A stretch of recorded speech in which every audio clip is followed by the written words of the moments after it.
After 2 highly forgettable away trips, the Quakers now have 2 home games in which to arrest the recent slide.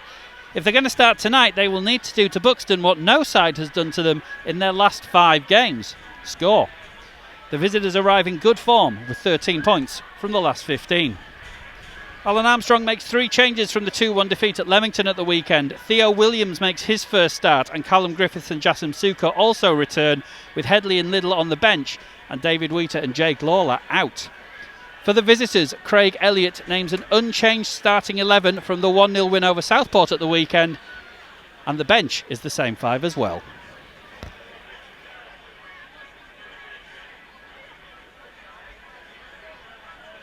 Whether this is going to be a 4-3-3 looks kind of like it, doesn't it? Looking at it at the moment, we've got Williams down the left, Felix down the right, Hazel in the middle.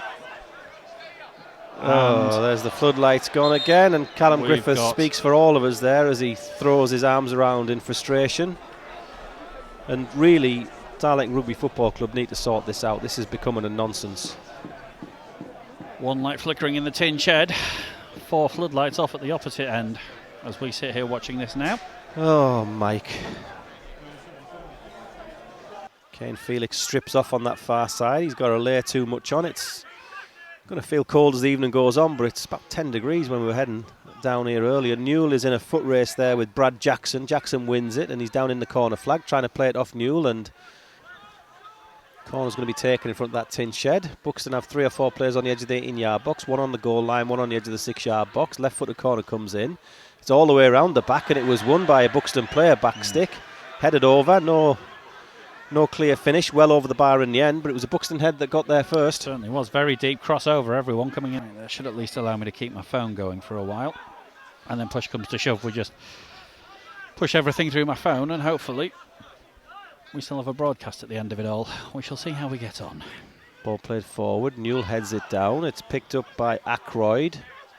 Ackroyd plays it down the right-hand side. Gets the ball back to Brown. Brown's on the corner of the 18-yard box for Buxton. Purvis slides in, can't get the ball. Shot comes in wide, not too far wide by Diego de Girolamo. Goal scorer on Saturday. Goes closest of anyone so far tonight. That was not too far wide at all. 5 for the season so far for the Buxton number 9. Wasn't that far away from 6, couple of yards. Very, very close. It's a little busier up there these days. Throw in is played into the box. It's nice and clever. Gets to the byline. Shot all the way across the face of goal from Kane Felix. Right in front of the visitors' dugout. Played down the line. Shout for a free kick off the throw-in and not given. Griffiths just fires it forward, hopefully. Hull is underneath it trying to play the ball down the line, but he can only find Felix. Ball like bounced up, bounced up against Felix's arm, but no offence given. Hazel comes inside to Lambert, central position, dances past the man, gets the shot away. Oh, it's hit the crossbar. I'm not sure if the goalkeeper got a touch or not. Ball still bobbling about in the box. Fantastic play from Lambert. Ball still in the box, just cleared up towards the halfway line now. Brookwell heads it forward again.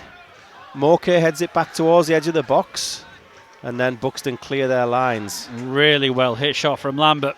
Worked the opening, made the space really well for himself, left-footed, and it comes thundering back off Theo Richardson's crossbar. As you say, hard to see from here whether he got a touch on that. It's a hell of a save he did. I think Richardson got a touch on it, you know. I think he got a good firm hand, and it's an excellent save. It was really, really well hit from Lambert, and I'm pretty sure Richardson got a hand on that. Too much joy out of the Buxton backline so far. Ball played forward. Griffiths wins a header, but he only drops it down to a Buxton player. Darlington with men around though. Purver tries to go into the challenge, comes all the way wide to Jackson. Just goes into the box, Jackson tries to get a shot away, but Newell blocks it. Second ball comes out, and that's flashed high over the bar. Raises his arm, puts a decent ball in. Can't quite get over the man at the front post, but Newell gets the ball back, takes a touch. Gets another ball back, which is sliced. Comes to Hazel at the edge of the box. Hazel takes a touch, finds Purver. Purver looks up, sees Moke. Moke gets his head up, finds some space, trying to drive at the defence. Comes inside. Nice ball to Williams. Williams turns, edge of the box. He finds Sukar. Sukar's the shot, but Sukar's leaning back and on his weaker right foot goes over. Just end-to-end stuff, but very direct, very route one. Tinched are doing well to keep some atmosphere in the place here, doing very well as they have done in the last couple of games. Could do with something to cheer about.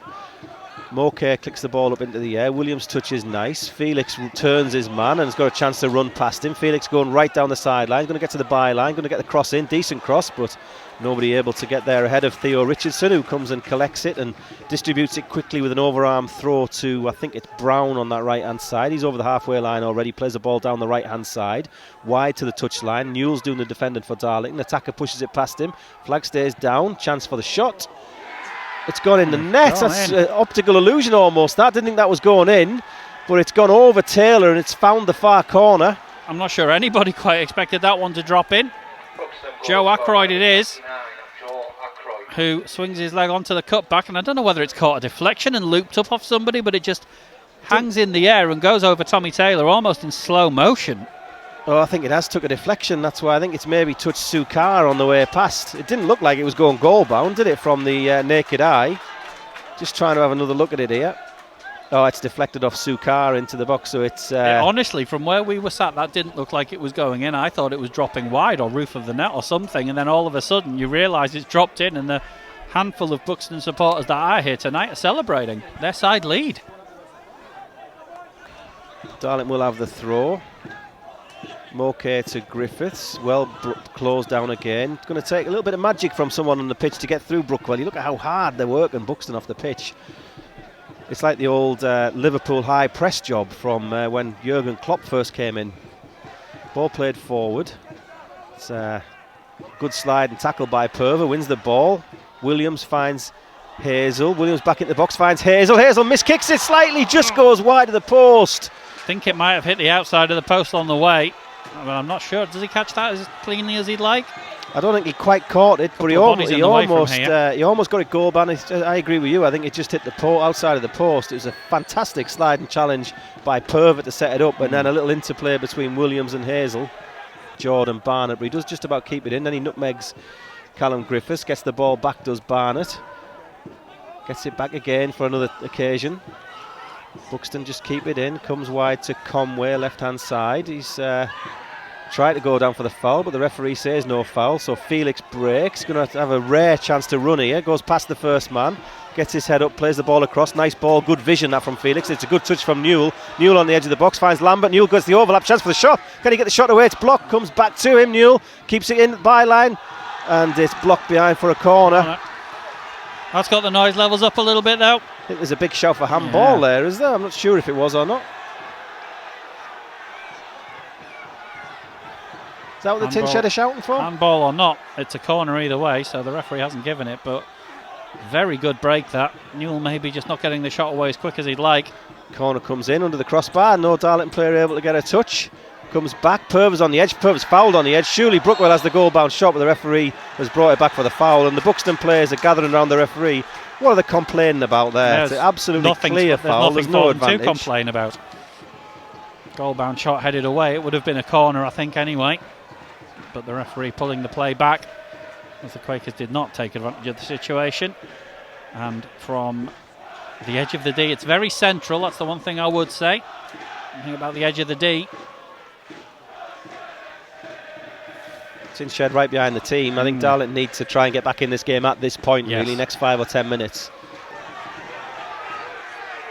Darlington with this chance for a free kick. It's right on the central point of the D here on the edge of the box.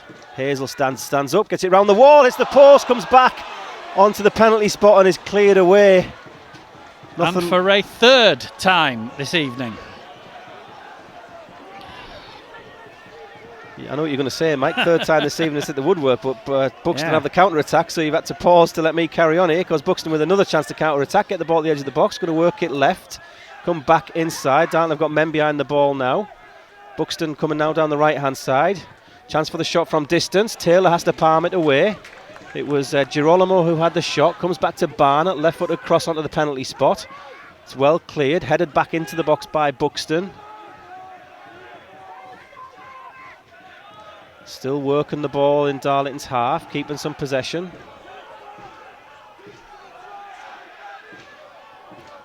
Still in possession, need to not foul. Darlington managed to avoid fouling. Purver breaks play up, finds Lambert. Lambert takes the foul. On the other hand, is fouled. And I'm not really sure what Max Conway is complaining about there. No, I mean, it's like we said. I mean, the referee, let's just say he's kept the game flowing. There could have been multiple yellow cards in this game. Yeah, the quick free kick was blocked there, but it landed with the Darlington player, so he's played the advantage. I think it's going to take something pretty brutal to earn a yellow card tonight off Mr. Westgate, isn't it? Brookwell inside to Purver, and Brookwell to Griffiths. Brookwell gets the ball back. Just lumps it forward, really. That's the problem. Purver picks it up though. He finds Lambert. Lambert skips past a couple of men. He's done well to keep on his feet there under some pressure. Finds Williams on the edge of the box. Williams with a shot. Fantastic save by Richardson. That is by Theo Richardson. Just flings his right arm up, tips it away. Another well-worked move by the Quakers. But Theo Richardson.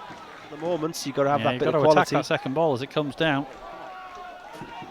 Ball back with Purver. Every Buxton player is well behind the ball now. It's with Brookwell on the halfway line. He finds Purver. Purver to Newell. Newell's going to cross it in. He's found Mondale. Comes to Rivers. Rivers with a shot. Drags it wide of goal. Presentable chance for Jarrett Rivers. Indeed. To Griffiths. Griffiths down to Brookwell. Brookwell across to Sukar. Darlington still in their own half. 90 seconds of normal time left here. We're starting to... I'd expect there's going to be, what would you say, 4 or 5 minutes of added? I think 4 or 5 minimum, isn't there? And we've, I think it's Ben Little Sukar being ready switches the as ball well. across to Rivers. Rivers keeps it in. He can't get his feet out the way there. There's a chance. Shout for a penalty. Not given. Not given. Not too sure it was a penalty to me. I think it was Lambert that went down. Would have been a soft one, I think. I think he just looked for the contact. Maybe got just enough to give the referee a question or answer, but the answer was no. It's a really, really high line here from Buxton, and Darlington have gone short with it to find Griffiths. Griffiths dinks it, back post, wants to attack. It's Hazel who's pulled down there. I think he actually might have been pulled down, would have been a soft one probably. Comes all the way back to Lambert. Lambert steps over the ball, drops one off, finds the ball wide. Ball comes into the box, it's headed clear, finds Little on the edge. Can he get it away? Can't get it out of his feet, finds Griffiths. Griffiths inside. Oh, that's a penalty! That's a trip. All day. It's a penalty. Day. Callum Griffiths has been tripped there by Max Conway. I say penalty, mate. Yeah, he's just on his way out of the area. It looked close. I thought at first he was going to get a free kick for that. No doubt there's a trip. James Westgate points to the spot. We are 91 minutes into the game. There was Darlington an earlier piece of contact on Hazel. My initial reaction was it was a clear foul. I suppose the only thing could be whether it's in or out of the box. I've got flashes of the Euros here with the substitutes coming on and that not going so well. Let's hope Ben Little Theo can Richardson's already pulled off put saves. that behind Woodward's us. been hit 3 times. We're into injury time. 2 minutes into injury time. Ben Little has a chance. He's going to strike up and try and get Darlington back on level terms here. Little steps up. And he puts it in the top what a penalty corner. that is. Equaliser for the Quakers, Ben Little. Into the top corner. Buxton's resistance broken at last. And it's the substitute. He's been on all of 60 seconds. He's found the equaliser. Ben Little leathers that penalty into the roof of the net. Darlington 1, Buxton 1. Well, you can't say Darlington don't deserve it. They've hit the woodwork 3 times already in this game. Buxton have come and made the game ugly. But you can't argue with it, and you can't argue that it was a penalty either. No question about the penalty, and no question about the penalty being taken by Ben Little in the end. What a hit that was, straight into the top corner. Theo Richardson wasn't getting near it. Referee Mr. Westgate's going to book somebody, I'm not too sure who. Jazz Sukar, I think. I think there was a bit of... Comes inside, finds Griffiths. Griffiths to Moke. Moke across to Purver. Every Buxton player back behind the ball. Comes to Sukar. Sukar just dinks one. Hazel gets there. It's turned on the edge of the box. Comes back. Half a chance for handball there. Darlington need to make sure they don't get picked off here on the counter-attack. Brookwell's got some defending to do up against the substitute. The shot comes in. And it's deflected out for a throw-in on this near side. Well blocked in the end. And the referee, Mr. Westgate, blows the full-time whistle. And the final score here is Darlington 1, Buxton 1. It's a point, but after the 2 defeats beforehand, it feels like more, Mike. After what will officially be counted as 120 minutes of football, thanks to a floodlight failure in the first half, the honours are shared here at Blackwell Meadows this evening. The Quakers hit the woodwork 3 times and forced at least 2 or 3 quality saves from Theo Richardson. Joe Ackroyd's opener in the 53rd minute. A slice of luck about it, deflecting off, we think, Jasim Sukar and looping up over Tommy Taylor into the back of the net. And just when it looked like the visitors were getting away with a third consecutive 1-0 win and a sixth consecutive clean sheet.